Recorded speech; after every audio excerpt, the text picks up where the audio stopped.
bahwa pemilihan besok itu untuk memilih 5 surat suara dulu pada tanggal 14 Februari, lalu di pilkadanya masih menunggu November. Ya, bisa.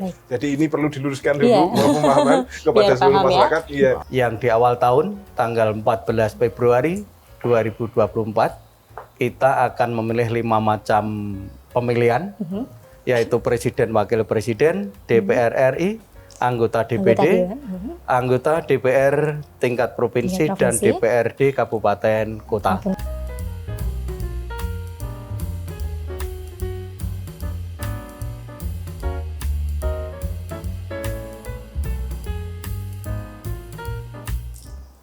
Hai Tribuners dimanapun Anda berada, saat ini Anda sedang menyaksikan Tribun Forum.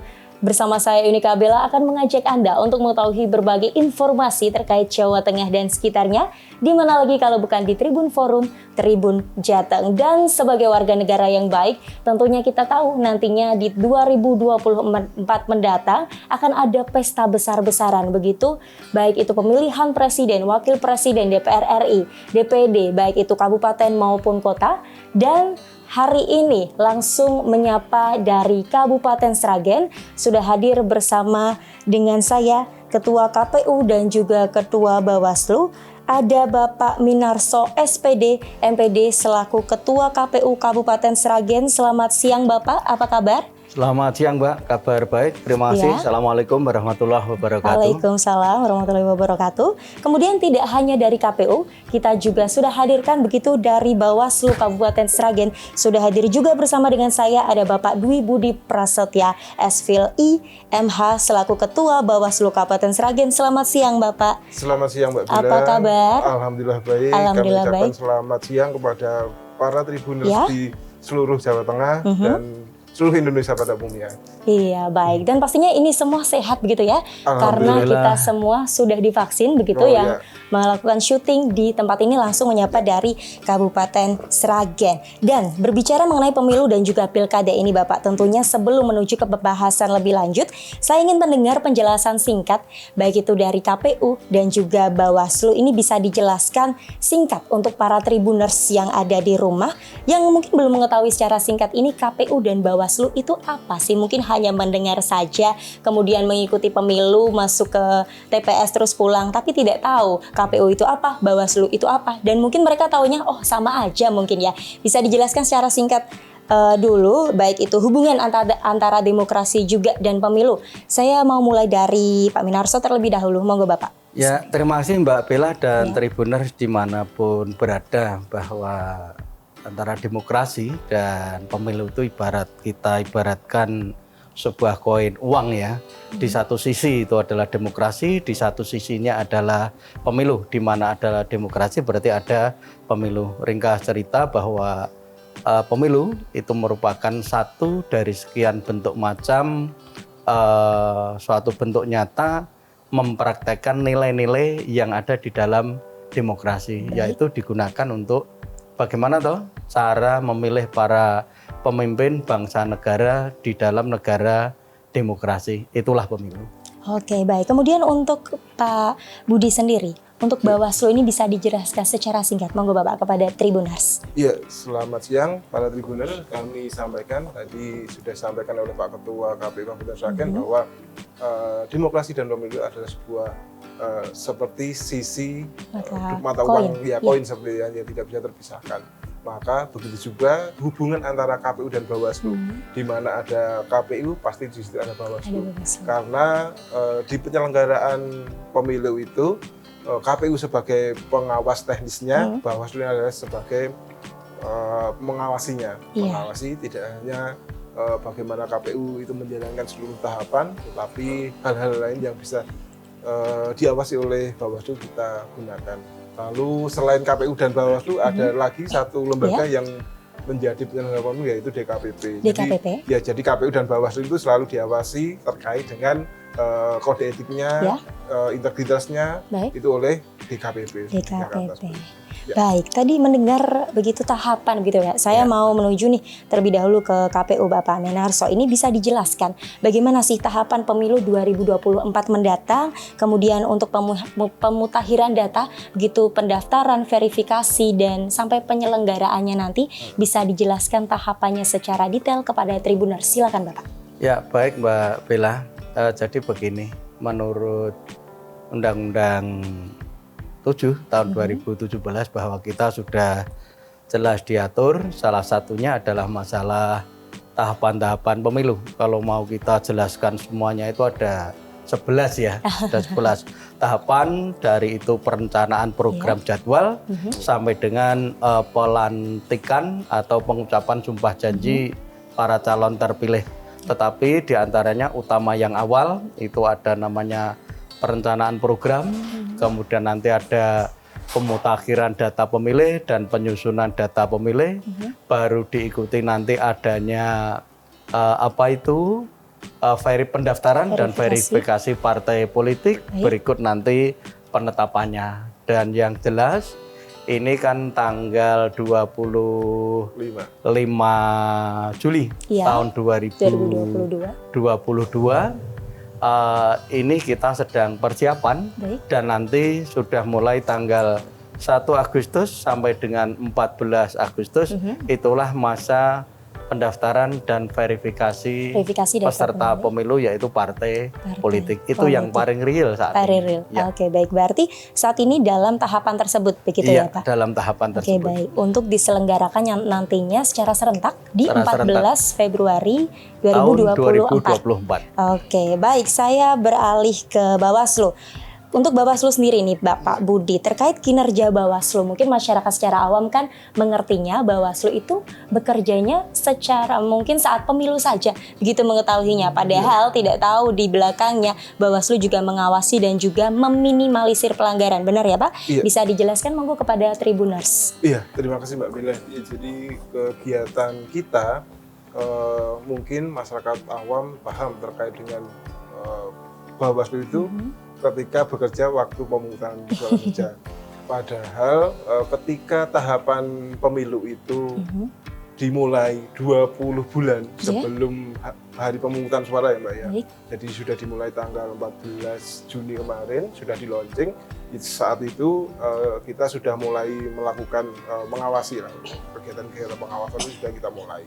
Selain sebelum di launching juga pun di tahun 2021, 2022 karena kita lembaga permanen tetap, maka kita selalu melakukan kegiatan-kegiatan yang sifatnya apa yang disampaikan Mbak Bella tadi, upaya pencegahan.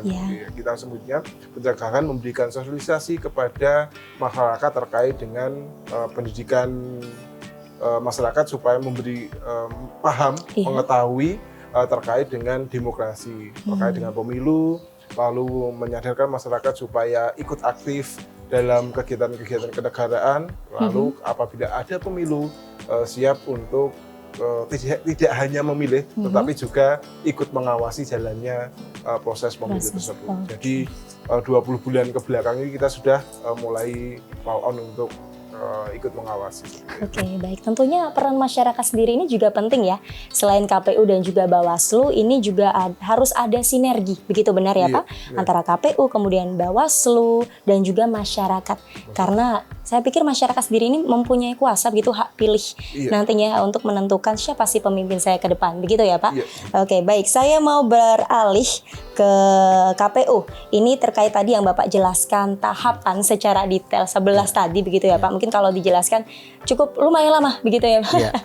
Dan ini saya mau mendengar terkait partisipan, begitu Pak, untuk tahun ini sejauh mana partisipan di Kabupaten Sragen sendiri, kemudian syarat menjadi pemilih itu apakah nantinya yang tidak memenuhi syarat secara umur begitu maksud saya, dan sudah menikah apakah boleh memilih atau memiliki hak pilih dalam pemilu dan juga pilkada nanti. Silakan Bapak. Ya.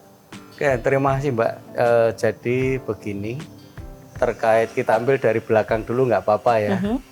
Untuk syarat menjadi pemilih itu kan ada beberapa, diantaranya satu, warga negara Indonesia yang sudah berumur 17 tahun pada hari H atau pernah menikah. Artinya andai ada warga negara Indonesia yang umurnya di bawah 17 tahun tetapi ternyata pernah menikah, berarti yang bersangkutan itu sudah punya hak pilih. Walaupun maaf, misalnya ada kasus ya, ada orang menikah 10 hari menjelang hari H, ternyata umurnya masih 16 tahun. Tetapi 10 hari kemudian dia cerai, maaf ya, mereka cerai lah, itu dia sudah punya hak pilih. Seperti itu, masalah hak pilih ya. Ya, kemudian masalah tahapan yang lain, misalnya ada partisipasi ya. Masyarakat Indonesia tidak pernah melupakan bagaimana toh menilai tentang kesuksesan suatu bentuk pemilu. Nah, masyarakat menilai diantaranya adalah seberapa besar partisipasi pemilih dalam ikut menggunakan hak suaranya. Kita punya beberapa kesempatan penilaian. Kalau kemarin ukurannya adalah pemilu tahun 2019 yang KPU RI menetapkan bahwa target perolehan suara itu kan 77,5%. Ya, kami di Sragen, KPU Sragen sangat bersyukur dan terima kasih pada seluruh masyarakat Sragen bahwa kemarin target itu tidak hanya tercapai tetapi terlampaui. Kita punya kemarin partisipasi 78,9%. Ya, kalau itu ukurannya pemilu 2019. Nah, kalau ukurannya pilkada itu masih di bawah target nasional. Tetapi kita bersyukur selama 4 kali pilkada berturut-turut ternyata walaupun terakhir 2020 itu di masa pandemi, tetapi justru partisipasi pemilih itu pernah mendapatkan tertinggi sepanjang pilkada secara langsung. Itu di Kabupaten Sragen, Mbak Bella. Di Kabupaten Sragen, ya. Gitu. Wow. Menarik ya Pak, dan ya, saya ingin membahas lagi terkait hal itu, namun saya ingin beralih lagi ke Pak Budi begitu Pak. Di Bawaslu Kabupaten Sragen sendiri ini apakah sudah ada perekrutan begitu untuk calon pengawas baik itu di tingkat kecamatan maupun di tingkat desa? Monggo Bapak. Untuk rekrutmen kita jajaran di Panwas kecamatan ataupun di desa belum ada rekrutmen ya Mbak ya, karena mereka itu bekerja kalau di undang-undang kan 1 tahun masa kerjanya, lalu untuk PPD 9 bulan kayak gitu. Jadi sambil menunggu surat edaran untuk rekrutmen Panwascam dan PPD, kami akan siap untuk melakukan rekrutmen. Jadi sampai saat ini kita belum merekrut di Panwascam atau PPD seperti itu. Baik, oke Pak. Kemudian berbicara soal sosialisasi begitu ya Pak. Ini kan menilik ke belakang begitu, mungkin dahulu sosialisasinya diadakan dengan cara seminar begitu ya Pak. Jadi masyarakat datang langsung, kemudian mendengarkan seminar begitu, sosialisasi dari Bawaslu begitu maupun KPU. Nah, di era digitalisasi seperti ini, apakah Bawaslu di Kabupaten Sragen ini sendiri juga terjun langsung di sosial media begitu, mengikuti era baik itu di YouTube, kemudian Instagram atau sosial media lainnya, dan karya apa yang dilakukan oleh Bawaslu sendiri, katakanlah mungkin baik itu launching buku ataupun pembuatan film dan juga ILM-ILM-nya, bisa dijelaskan Bapak kepada masyarakat Kabupaten Sragen? Iya. Jadi kami dalam periode kemarin ketika 2021-2022 tahun ini kan tahapan masih ini ya, belum mulai tahapan untuk pemilu 2024. Maka kegiatan-kegiatan kita seperti yang saya sampaikan tadi terkait dengan upaya pencegahan untuk semacam sosialisasi pengawas partisipatif seperti itu. Kegiatannya pun di sana dalam bentuk seminar, Mbak. Jadi mengumpulkan masyarakat di suatu tempat, bisa lalu mengundang narsum di sana. Kita lakukan untuk yang metode-metode mengumpulkan massa, tetapi karena kemarin masih masa pandemi kan tidak bisa banyak gitu ya, masih batasi untuk pesertanya. Lalu dari kegiatan itu kita mempunyai semacam inovasi kreativitas untuk lari ke medsos seperti itu. Jadi medsos kita di YouTube Bawaslu Kabupaten Sragen, minim 1 bulan sekali kita melakukan semacam live streaming, lalu podcast seperti di tempat kali ini ada posisi ini podcast literasi demokrasi. Jadi podcast kita kemarin juga mengundang Pak Ketua KPU, lalu anggotanya, lalu ada akademisi, yaitu kita undangkan sendiri untuk melakukan semacam podcast. Gitu. Lalu webinar juga kita kita gunakan untuk sarana sosialisasi. Jadi kita membuat flyer melalui aplikasi Zoom ya Mbak ya. Jadi pesertanya itu tidak hanya terbatas di Sragen ataupun Jawa Tengah, tetapi bisa diikuti oleh seluruh Indonesia. Sudah berapa 3-an webinar kalau nggak salah. Seingat saya tahu pastinya nggak ini ya. 3 webinar sudah kita lakukan, alhamdulillah bisa berjalan dengan lancar itu webinarnya itu. Baik. Ya. Kemudian untuk channel YouTube-nya sendiri mungkin Pak bisa disampaikan biar masyarakat Kabupaten Sragen yang belum mengetahui untuk ELM-nya, kemudian untuk pengumuman selanjutnya kan bisa mengetahui melalui sosial media maupun YouTube channel tersebut bisa disampaikan Bapak? Iya. Sahabat Tribuner semuanya, jadi channel YouTube kami Bawaslu Kabupaten Sragen, di sana juga banyak sekali tayangan-tayangan ILM, film pendek ataupun sosialisasi yang kita unggah di YouTube tersebut. Baik. Selain akun YouTube, kita juga banyak Instagram Bawaslu Kabupaten Sragen, Facebook juga kita gunakan untuk sarana media sosial. Lalu jangan lupa untuk subscribe, follow, like dan share terkait dengan tayangan-tayangan yang ada di Bawaslu, channel Bawaslu Kabupaten Sragen. Oke, baik. Dan melihat di kantor Bawaslu sendiri nih ya, saya melihat ini kan banyak buku begitu berjajaran. Ini apakah ada buku yang di-create sendiri dari Bawaslu Kabupaten Sragen? Monggo Bapak bisa dijelaskan launchingnya dan sebagainya macamnya. Silakan. Iya. Jadi kami saat ini kan sedang dalam tahapan pembuatan buku sejarah pengawas pemilu di tahun 2004 sampai 2020 ini. Kita membuat semacam buku sejarah pengawas pemilu dan akan di-launching awal Agustus besok. Jadi setiap kabupaten kota membuat buku tersebut, lalu kemudian di Bawaslu RI, Bawaslu Jawa Tengah juga banyak sekali produksi bukunya, produksi buku. Lalu selain buku juga setiap 6 bulan sekali kita membuat buletin, Mbak. Buletin juga kita produksi minim itu 6 bulan sekali. Jadi dalam 1 tahun 2 kali penerbitan buletin.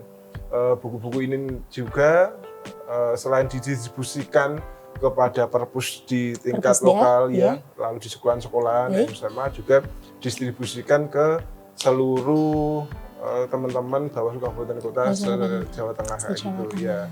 Jadi untuk tukar tukar pengalaman lalu referensi ketika saling baca hasil ini juga bisa menelurkan pengalaman. Jadi bisa menambah motivasi begitu ya bagi setiap daerah, baik itu Bawaslu-nya sendiri, kemudian KPU, kemudian masyarakatnya di Kabupaten Sragen. Baik, saya kembali ke Pak Minarso. Ini mungkin bisa dibilang hal ini cukup krusial ya Pak. Ini saya mau tanya terkait anggaran begitu. Mungkin ya tidak usah dijelaskan secara detail, tidak apa-apa. Dan ini saya ingin mengetahui dari Kabupaten Sragen sendiri, ini KPU-nya anggarannya seperti apa dan bagaimana, bisa dijelaskan? Silakan Bapak. Untuk anggaran di KPU begini Mbak ya, anggaran itu kali ini pemilu itu kan sudah dimulai tahapannya di tahun anggaran 2022 ini, kemudian 2023 dan besok pelaksanaannya di tahun 2024 karena hari hanya kan 14 Februari tahun 2024 ya. Maka skema anggarannya kita tidak bisa mengatakan total anggaran untuk Kabupaten Sragen dalam pemilu tahun 2024 itu nanti besarannya berapa ya? Karena apa? Nanti akan terbagi menjadi 3 tahun anggaran. Hanya untuk tahun anggaran 2022 ini satu satker di KPU Kabupaten Sragen itu di Pakita itu sekitar 3,2 miliar. Ya artinya untuk kegiatan tahapan awal, kemudian untuk sosialisasi awal, untuk gaji pegawai, untuk perawatan gedung dan sebagainya, termasuk sarana prasarana yang lain. Jadi kita pastikan per tahun itulah yang baru kita bisa sampaikan. Seperti itu, Mbak. Baik, Ya. Seperti itu ya Pak. Ya. Jadi mungkin kalau dijelaskan secara detail juga panjang sekali, apalagi hal ini terkait anggaran. Begitu. Baik, kemudian dari KPU lagi nih, apa sih yang membedakan ini mungkin secara geografisnya maupun sifat ataupun sikap dari masyarakat yang ada di Kabupaten Sragen yang membedakan nanti saat pemilu maupun pilkada di 2024 mendatang, yang membedakan Sragen dengan wilayah-wilayah lain, dengan kabupaten maupun kota lain. Monggo Bapak bisa dijelaskan. Oke, begini, kalau perbedaan Sragen dengan kabupaten yang lain, kita secara terperinci ya, kami belum bisa menyampaikan ya, hanya kita kan tidak pernah punya survei, tidak pernah ada kegiatan untuk istilahnya studi banding antara Sragen dengan kabupaten yang lain. Hanya melihat latar belakang budaya sebelumnya, saya kira di Karesidenan Surakarta atau Solo Raya ini, saya kira kok tidak berbeda jauh ya antara kabupaten satu dengan kabupaten yang lain ya. Misalnya lah kita temukan satu ya, misalnya karakter pemilih ya. Kita masih lumayan banyak warga kita yang hidup di rantau, yang mana di saat pemilu itu belum tentu mereka bisa punya kesempatan untuk pulang. Dan itulah tantangan yang selama ini kita hadapi, bahwa warga Sragen yang notabene ketika hari H coblosan itu masih hidup di rantau dan tidak punya kesempatan untuk pulang. Itulah menjadi tantangan kita. Termasuk terakhir adanya pandemi kemarin. Mau pulang harus mengikuti regulasi tentang transportasi, kesehatan dan sebagainya. Itulah tantangan kita. Seperti itu. Jadi tantangannya untuk pemilihan nanti di Kabupaten Sragen sendiri ini kan banyak yang rantau begitu seperti Bapak jelaskan tadi, dan itu merupakan tantangan dan sudah ada strateginya sendiri Pak atau gimana? Ya gini, kalau salah satu yang kita tempuh memang kan satu-satunya cara dari itu kan adalah dengan cara sosialisasi. Itulah pentingnya bahwa tujuan sosialisasi itu sebenarnya kan sangat sederhana. Satu, memberitahukan kepada yang belum tahu, dan kita memohon kepada yang sudah tahu untuk memberitahukan kepada pihak yang belum tahu. Apa saja? Satu, akan artinya pentingnya demokrasi, arti pentingnya pemilu, kemudian tahapan-tahapan pemilu, kemudian pesertanya pemilu siapa, dan terakhir besok adalah tata cara memberikan suara di dalam TPS. Itulah yang akan kita raih, dan itu kita masing-masing segmen itu kan punya metode, punya teknik yang berbeda-beda. Kalau orang-orang yang sudah tua mestinya kan tidak lewat medsos. Ya mereka mayoritas enggak, tetapi kalau yang milenial otomatis kita raih lewat dengan cara medsos. Ya barangkali seperti itu. Baik, terima kasih Pak Minarso terkait penjelasannya untuk pemilih nanti ya, di karakter sendiri di Kabupaten Sragen yang membedakan juga dengan kabupaten lainnya. Dan saya ingin kembali lagi ke Bawaslu begitu Pak. Untuk Bawaslu sendiri ini terkait kesan pesan begitu bagi masyarakat Kabupaten Sragen. Sejauh ini sudah dilakukan sosialisasi, kemudian ILM yang sudah ditayangkan di channel YouTube-nya. Apakah ada sesuatu yang nanti ditekankan untuk pesan dan kesan bagi Kabupaten Sragen sendiri nantinya pemilu dan pilkada ini seperti ini loh, monggo Bapak. Iya, terima kasih Mbak. Iya, jadi pesan ketika untuk menghadapi pemilu 2024 besok, jadi masyarakat sampai saat ini kan belum paham terkait dengan coblosannya Pak Ketua. Jadi di masyarakat itu masih berpandangan bahwa besok itu memilih 7 surat suara. Maka ini perlu diluruskan, mungkin lewat channel sahabat Tribun semuanya di Jawa Tengah, bahwa pemilihan besok itu untuk memilih 5 surat suara dulu pada tanggal 14 Februari, lalu di pilkadanya masih menunggu November. Jadi ini perlu diluruskan dulu pemahaman kepada seluruh masyarakat, biar masyarakat pada sudah memahami bahwa nanti tidak memilih 7 surat suara. Ini sangat penting sekali. Lalu terkait dengan pelaksanaan pemilu 2024, Baik. maka dari kami Bawaslu, kami sebagai Badan Pengawas Pemilu, terkait dengan ini harus tetap menghindari hoax ya Mbak ya, perpecahan seperti itu. Baik. Yang menimbulkan kerawanan, lalu menimbulkan semacam pertikaian kayak gitu. Jangan sampai karena ada pemilu kita jadi bermusuhan seperti itu. Lalu ketika proses pelaksanaan pemilu, tolak money politik Mbak, lalu politisasi SARA kayak gitu kan, ini merupakan pemecah kita ya, jadi pemecah bangsa ketika ada semacam politisasi SARA seperti itu. Lalu ketika ada peserta pemilu yang membagi-bagikan uang amplop untuk ditolak, bahwa money politik itu adalah mencederai demokrasi. Jangan sampai suara kita bisa dibeli karena menerima amplop dari peserta pemilu seperti itu.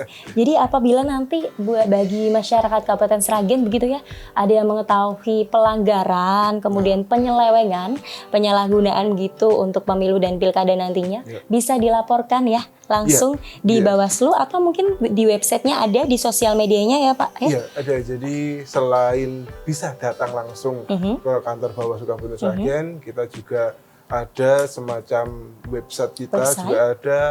Lalu bisa komen di channel medsos kami, baik FB, Instagram ataupun di YouTube juga bisa. Lalu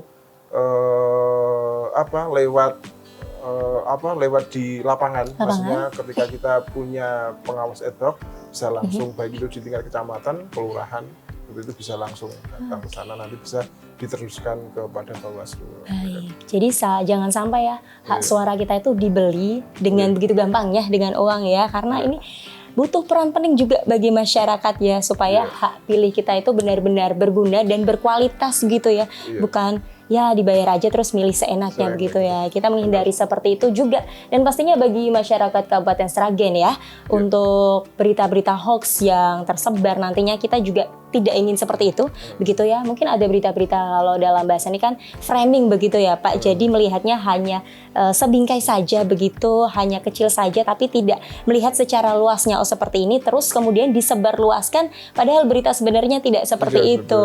Jadi kita meminimalisir hal seperti itu ya Pak. Bagi masyarakat Kabupaten Sragen pastinya cerdas-cerdas dan juga bijak ya dalam menangani hal seperti itu. Baik, saya mau closing statement nih bagi KPU dan juga Bawaslu sendiri ini yang bisa ditekankan bagi masyarakat Kabupaten Sragen untuk pemilu dan juga pilkada 2024 mendatang. Saya mau mulai dulu dari Pak Minarso selaku Ketua KPU Kabupaten Sragen. Silakan Bapak. Ya, baik, terima kasih. Jadi poin yang terpenting pada masyarakat dimanapun berada bahwa pemilu tahun 2024 nanti akan ada 2 macam pemilu. Yang di awal tahun tanggal 14 Februari 2024 kita akan memilih 5 macam pemilihan, yaitu presiden, wakil presiden, DPR RI, anggota DPD, anggota DPR tingkat provinsi dan DPRD kabupaten kota. Sementara di akhir tahun, persisnya di bulan Novembernya, kita akan memilih yaitu bupati, wakil bupati, dan gubernur, wakil gubernur. Yang jelas satu pesan saya, pemilu ada peristiwa ketatanegaraan biasa, ayo kita sukseskan bersama. Dan terakhir, KPU siap berintegritas 24 jam. Baik. Salam sukses untuk Indonesia. Oke. KPU siap berintegritas 24 jam. Tentunya ini khusus bagi masyarakat Kabupaten Sragen. Ayo, ini KPU sudah semangat begitu ya. Jadi diharapkan juga masyarakat Kabupaten Sragen juga sama semangatnya, bahkan diharapkan juga lebih semangat ya untuk pemilu nanti ya. Jadi jangan santai-santai kemudian di TPS udah asal pilih ya. Justru hak suara kalian ini benar-benar ditunggu-tunggu nih, kayak mungkin menunggu-nunggu suatu pasangan begitu ya Pak. Jadi ini kayak pengen semangat begitu ya, semangat untuk memilih begitu ya. Jadi gunakan hak pilihmu dengan sangat bijak dan antusiasnya ada begitu. Dan ini harus ada sinergi juga ya, lagi-lagi antara beberapa pihak, baik itu untuk pemilu dan juga nanti Novembernya di pilkada. Baik, kemudian untuk closing statement-nya nih, tadi sudah dari KPU, saya mau juga dengar dari Bawaslu. Silakan Bapak Budi, monggo. Iya, terima kasih Mbak Villa. Ya, jadi pelaksanaan pemilu 2024 seperti yang disampaikan oleh Pak Ketua KPU tadi, bahwa pemilihan di Februari dan bulan November nanti tentu saja itu merupakan bukan eventnya KPU, bukan eventnya Bawaslu, tetapi adalah event seluruh masyarakat Indonesia. Ini adalah pesta demokrasi, masyarakat kesempatan untuk memilih calon pemimpinnya. Nanti ketika pelaksanaan ini adalah semacam pesta, maka dilakukan dengan riang gembira, dengan bahagia, tidak perlu ada semacam permusuhan dan lain-lain seperti. Lalu ketika pelaksanaan ini kita laksanakan dengan riang gembira, lalu kita mohon untuk pasti-pastinya ketika ada pelanggaran pemilu silahkan dilaporkan kepada Bawaslu. Seperti itu. Lalu pesta demokrasi ini tentu KPU dan Bawaslu tidak bisa bekerja sendiri, ya, lalu bisa melibatkan seluruh stakeholder, tentu media juga, Mbak, karena media ini adalah semacam jembatan kita untuk bisa menyampaikan kepada seluruh masyarakat. Jadi kerjasama dengan media sangat penting sekali ya Pak Ketua ya. Lalu stakeholder terkait dengan pelaksanaan, dan kami berharap seluruh masyarakat mensukseskan program pemilu 2024 besok. Seperti itu. Bersama rakyat awasi pemilu, bersama Bawaslu tegakkan keadilan pemilu. Baik, bersama rakyat awasi pemilu, bersama Bawaslu tegakkan keadilan. Pastinya tadi untuk Anpol ya Pak, anti politik uang. Siap. Begitu. Oke. Terima kasih waktunya untuk Ketua KPU Bapak Minarso dan juga Ketua Bawaslu Kabupaten Sragen Bapak Budi untuk waktu dan juga ini kehadirannya di Tribun Jateng begitu ya bagi Tribuners. Terima kasih juga sudah menonton kami, dan tentunya langsung dari Kabupaten Sragen kita tutup Tribun Forum hari ini. Terima kasih, salam sehat selalu untuk kita semua. Amin. Salam integritas dan juga pengawasan bagi pemilu dan juga pilkada 2024 mendatang. Selamat siang, sampai jumpa, salam sehat.